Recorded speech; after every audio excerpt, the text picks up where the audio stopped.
Today from the Global Lane, Christian persecution on the rise around the world. A new Washington group applies political pressure. Sweden, land of freedom or religious bias? Afghan Christians get the boot. The Fighting Irish cave to political correctness. Goodbye Columbus. And I'll drive it home on the anti-Christian laws introduced deep in the heart of Texas. And it's all right here, right now, from the Global Lane. Worldwide, the persecution of Christians is getting worse. According to the Open Doors World Watch list, 245 million Christians are now at risk of experiencing high levels of persecution, and that's an increase of 30 million people in 2018 compared to the previous year. Joining us with more from Washington is Frank Gaffney, and you may know him from the Center for Security Policy, but Frank is also president and chairman of the group Save the Persecuted Christians. So, Frank, it's good to see you again. It's great to be with you. Thank you very much, Gary. So why did you start a group dedicated to raising awareness and helping persecuted Christians? Clearly, the reason that we felt a new organization was needed is that the problem is horrific and is getting enormously worse by the day. And it takes nothing away from the many groups and individuals that are trying to do something about it, often very courageously, indeed, sometimes at risk of their own lives, to provide water and food and clothing and shelter and medicine, refuge to people who are suffering either sort of your garden variety horror of persecution or extreme persecution on this global scale. What those of us who've come together, including many of those groups and individuals, by the way, in a coalition initially, and now in a grassroots organization called Save the Persecuted Christians, is to try to do something that isn't just sort of symptomatic relief, but offers the hope of systemic relief, maybe even to the point where we really dramatically reduce the kind of persecution because we're affecting the idea that persecutors can engage in it with impunity by doing two things, basically. One, holding them accountable and creating costs to such behavior. And if you can, in fact, do that, and interestingly enough, we saw President Trump do it recently with Turkey, that resulted ultimately in the release of Pastor Brunson, a heroic missionary there. You can, I believe, on a large scale, quite possibly dramatically reduce what is being done to people simply because they follow Jesus Christ. And Frank, I know one issue that you championed right away is calling for the appointment of a special envoy to Nigeria. Please explain. Nigeria is the largest country in Africa by population, some 200 million. About half of whom I believe are Christians, half are Muslim. The Muslim population, particularly in the form of a tribe known as the Fulanis, and a kind of offshoot of it that has become quite infamous, called Boko Haram, are in the process of trying to destroy the Christian population of Nigeria, and with it, what remains of that country.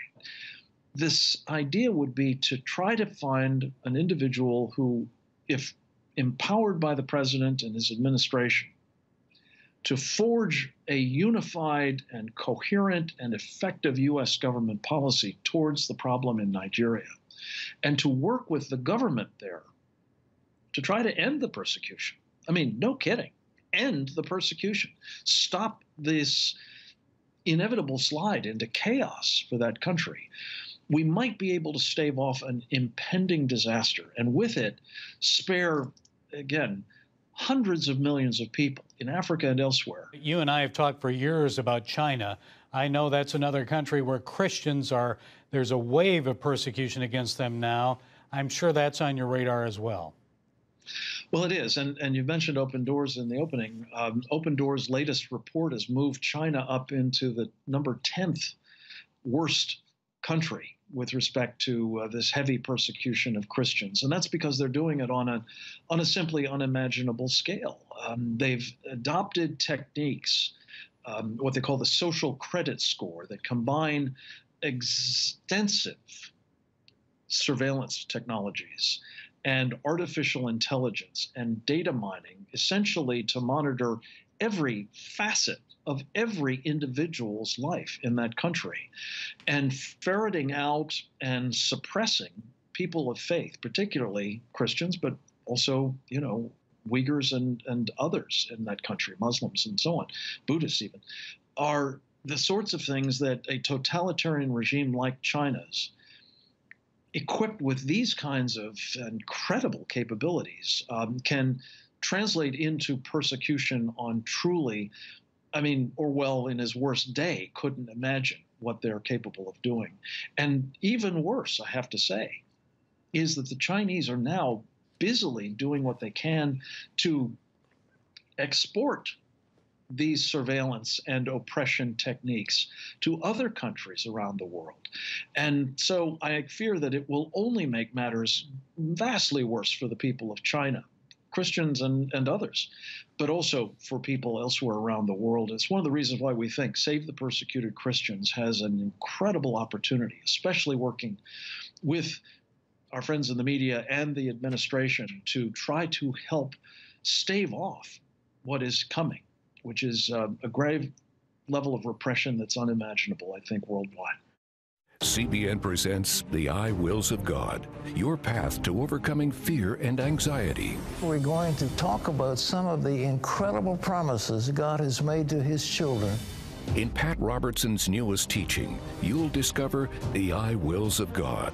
I will rescue him, protect him, answer him, be with him in trouble, deliver him, honor him, satisfy him with long life, show him my salvation, and see amazing stories of God's promises in action. What I felt was loved and treasured. God spared my life twice in 3 days. The good Lord had given me a second chance. Break free from stress and despair. The Lord doesn't want you to live in fear, but to know the rewards given to those who love God. Call 1-800-700-7000 or visit cbn.com. The I Wills of God, your path to overcoming fear and anxiety. Hello, I'm Terry Newsom. Did you know there are more than 148 million orphans in the world today? 148 million. But it was 3 little girls that taught me about the plight of orphans. My husband and I spent nearly a month immersed in the daily activities of a Ukrainian orphanage as we waited to adopt 3 sisters. I saw firsthand the utter loneliness, the pain of rejection, and the overwhelming desire to be loved. That experience changed me forever. And out of it grew a ministry from my heart called Orphan's Promise. Today, we're helping orphans and vulnerable children in more than 50 countries worldwide. Thousands of children are now in safe homes. They're being educated, and they're learning life skills. I'm asking you to join with me and become family to these children. Will you call the number on your screen right now? Because every child deserves a chance to be happy. Afghan Christian asylum seekers in Sweden are getting the boot in record numbers. The number of approved cases has dropped by 40%. That could mean almost certain death for the Afghans if they're forced to return home.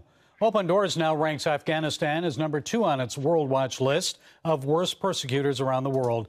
That puts it only behind North Korea.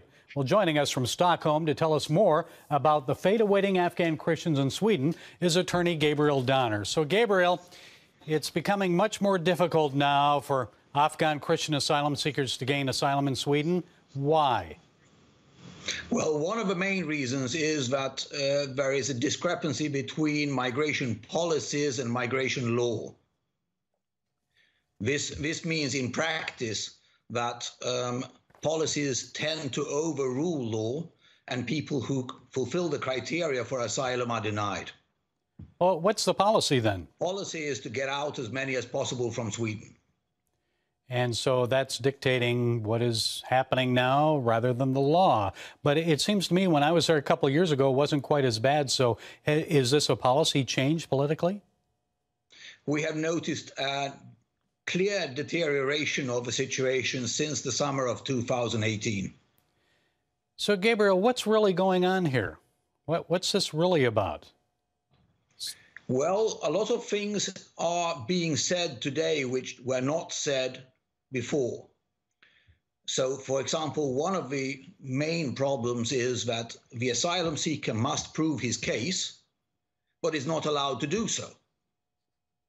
And this is primarily a case regarding Christians, where Christians normally do have a number of witnesses who can support their case.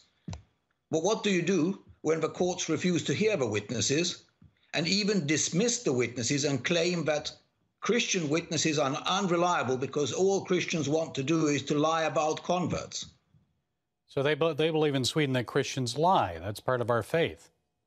Well, we had a case here during the autumn of 2018, UM 7545-18, where the representative migration board declared that members of the congregation and pastors lie in order to get larger numbers of converts registered.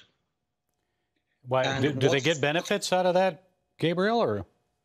No, and they do not. They do not. And furthermore, what was very worrying in that particular case was that the court actually ruled in favor of the migration board after this statement. Okay, so tell us about one recent case that you're handling right now that you're extremely concerned about. Well, we had one case here recently, an Afghan Christian who is very active in a large congregation here in Sweden. He had approximately 100 witnesses who could tell the court that he's an active, practicing Christian who furthermore is involved in missionary work and who has shown very clearly over a number of years that he's a true believer.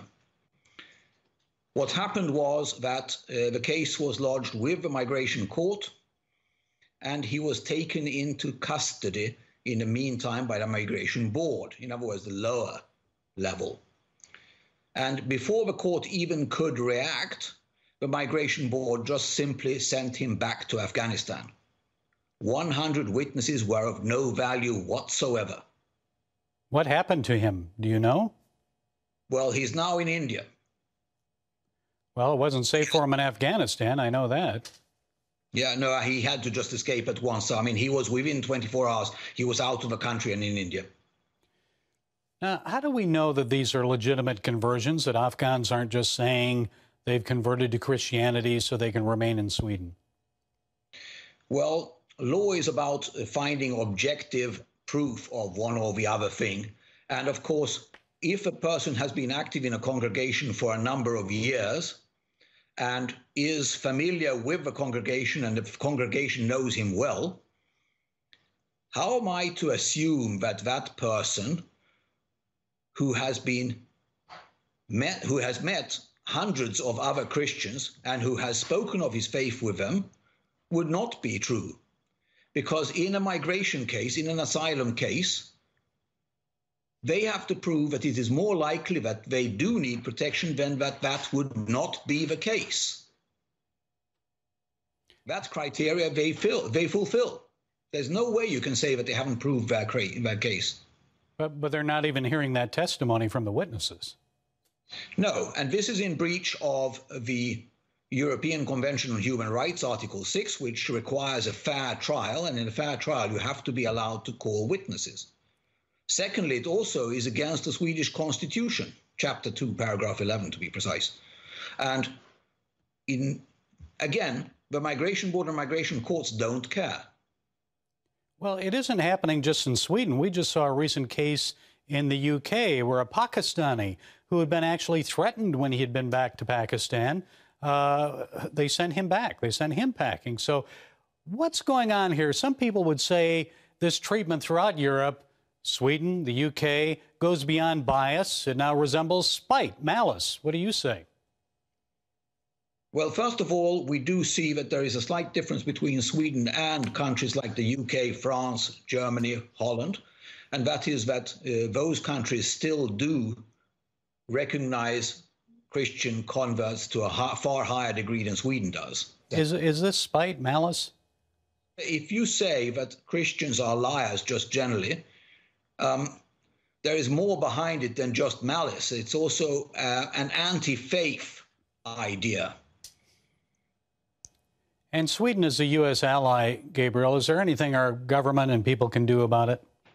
Well, we do have to make it known, because what's happening here in Sweden is that the government on the one hand is saying publicly that they are defending the individual rights of people who are seeking asylum in Sweden, while in fact instructing the migration board to do the opposite. What can we do? Anything? Besides making it publicly known, not very much. Parents, the SUPERBOOK Bible app is a great way to get your child reading the Bible, because in today's busy world, we can use some help. The free SUPERBOOK Bible app has fun stuff your kids will love. They'll have a blast learning the Bible, playing great games, watching cool videos, discovering heroes in the Bible. They'll have fun while they learn God's Word. The SUPERBOOK Kids Bible app, available now. Life. It's meant to be lived fully. Jesus said it. I came to give you life. Life to the fullest. Life in your family. Life in your finances. Life in your body, mind, and spirit. Life in your everyday.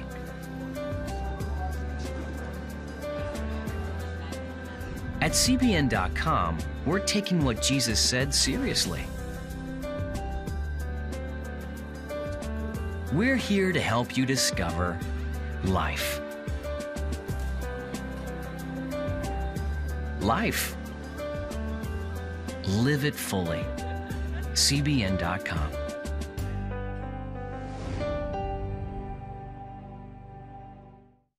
Discover the I wills of God.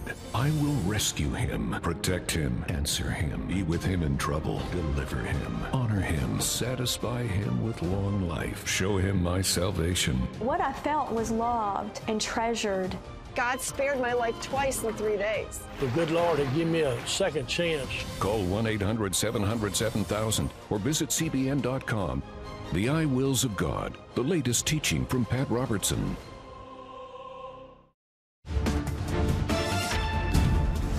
The Fighting Irish are fighting to hide a bit of American history. Administrators of the University of Notre Dame say they'll cover a Christopher Columbus mural that appears on a wall in their main building. Apparently, woven materials will hang over the mural, which was painted in the 1880s. Joining us from Washington to explain and share some insights is Cabot Phillips. He's with Campus Reform's Leadership Institute. So, Cabot, it's good to see you. Notre Dame is a Catholic university. Columbus was a devout Catholic, so why are they covering up this mural? He was. You bring up a good point. This is someone that had the endorsement of the Pope on his quest. Afterwards, many people pushed for sainthood for Christopher Columbus, but the university and the president there specifically are worried that these murals might just be too offensive for students. They are worried that people might not like the imagery of Christopher Columbus because of acts that were perpetrated against Native Americans. And I think it's important to point out that when it comes to having historical figures on a place like a college campus or really in society, people throughout history are just that. They're people. Of course, they have flaws, but it's important to still recognize and understand the contributions that they made to our history and society. And I think Christopher Columbus, many people would agree, had an incredible role in discovering North America, and our country, has benefited from that. And simply to erase him from campus because some people are offended, I think most people can agree is counterintuitive. Well, it's not just American history, right? It's significant world history. So how are students reacting? Do they even care? Students there were putting pressure on the university to make this move in the first place. There's certainly a push on college campuses, as we've covered at the Leadership Institute's campus reform, how students are set on removing anything that they view as offensive. So there was university pressure there. And it is ironic that they did this on MLK Day. The president of the school cited Martin Luther King Jr. Day as a reason for removing this imagery from campus. And MLK Day is a time where we celebrate a person that had an incredibly powerful and meaningful impact for our country. But we also look back and remember a dark time in our nation's past. We take the good and the bad and learn and grow from it. And if you have someone like Christopher Columbus, who admittedly did things that weren't always positive for Native American people here, but if you take only the bad and use that to cover up an entire person, you're not going to have much history left. I think the best way to move forward as a society is to look back on our past learn from both the positive and the negative aspects of historical figures and make up our own minds about these people. And I think Martin Luther King probably would have said that as well, and he probably would be the first to admit, a great American, by the way, but be the first to admit that he was a flawed man. So it seems, Cabot, that there's a growing effort on American college campuses to join in this effort to erase parts of American history, those that may offend some people. How prevalent is this? Do you have other examples? Absolutely. Just at Pepperdine University out in California, the university there removed a Christopher Columbus statue. Dozens of universities around the country have changed the name of Columbus Day on campus to Indigenous Peoples Day. And it goes beyond that to when the standard becomes a historical figure has to be spotless and blameless in our mind, or else we're going to remove them. It's a dangerous line to cross. And so here in D.C. at George Washington University, students there tried to remove a plaque honoring George Washington from a church because George Washington was a slave owner. Students at the University of Virginia petitioned to have Thomas Jefferson's statue removed. John Jay College tried to remove the name John Jay because he was a founding father and they didn't agree with all of his founding principles. And so this is a predominant thing that we see on college campuses, really coming from this social justice movement on the far left, trying to pressure in universities and society as a whole to push a revisionist form of history that removes people from campus or from statues, whatever it is, paintings, because they're offended by some of their actions. Well, it kind of reminds us a bit of what they've done in totalitarian and communist countries, changing their history around a bit. So why do you think it's dangerous here in America, Cabot? I think it's dangerous because if you're going to move forward as a country and become a better place, as we should all be striving to continually do, you cannot make that happen. You can't make that a reality if you aren't taking the time to learn from the past. Learn from your missteps. If these people truly think that we are a racist country or we are a nation that was founded on horrible ideologies, then the worst thing is to cover those up entirely and to not learn from where we went wrong. I think that it's dangerous because if you don't analyze history, you're doomed to repeat it, as the quote goes. And so I think that the best thing for us as a country is to examine our history, find out where we went wrong. If we did go wrong in certain areas, learn from it and make sure we don't make it happen again. The worst thing is to cover it all up, pretend like it didn't happen, and just hold up other people as who we should be honoring. Okay, Cabot Phillips of Campus Reform, thanks for setting us straight today. Absolutely. When you give, smiles grow bigger. When you care, homes are happier. When you comfort, the hurt goes away. When we all come together to love, miracles happen.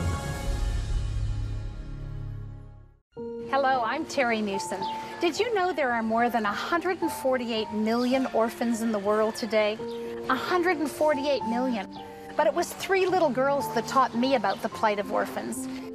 My husband and I spent nearly a month immersed in the daily activities of a Ukrainian orphanage as we waited to adopt 3 sisters. I saw firsthand the utter loneliness, the pain of rejection, and the overwhelming desire to be loved. That experience changed me forever. And out of it grew a ministry from my heart called Orphans Promise. Today, we're helping orphans and vulnerable children in more than 50 countries worldwide. Thousands of children are now in safe homes. They're being educated, and they're learning life skills. I'm asking you to join with me and become family to these children.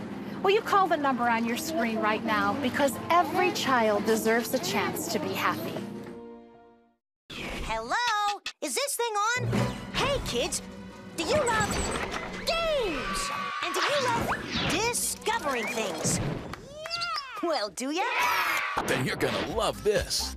It's the new free SUPERBOOK Kids Bible app. You can play games, watch videos, find answers to your questions, and a whole lot more. The new SUPERBOOK Kids Bible app.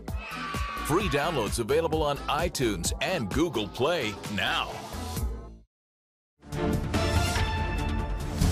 The state that tried to stop the Mexican army assault on the Alamo is now trying to advance an anti-Christian agenda. It's coming from leftist legislators deep in the heart of Texas. According to the Resurgent's Eric Erickson, an agenda pushed by progressives in the state assembly would redefine the free exercise clause of the First Amendment by allowing only freedom of worship. Folks, we've seen this happen in authoritarian and communist countries around the world. The left's plan for Texas would restrict the rights of Christians. They'd limited the practice to their faith at home and only on Sundays in church buildings. So if you wish to practice your faith in the public square, you can forget it. Like the Obamacare penalty imposed on Americans for not buying insurance, Christians would be penalized for not advancing the left-wing, politically correct agenda. Here are just some of the bills being considered by the Texas state legislature. Erickson reports 3 pieces of legislation would require Christian businesses to provide goods and services to support sexual orientation and transgenderism. So despite their religious beliefs, Texas would require Christians, like Colorado baker Jack Phillips, to bake a cake for a gay wedding or for celebrating a gender transition. But wait, didn't the Supreme Court rule that Jack Phillips's First Amendment rights were violated? I guess that doesn't matter to those Texas legislators.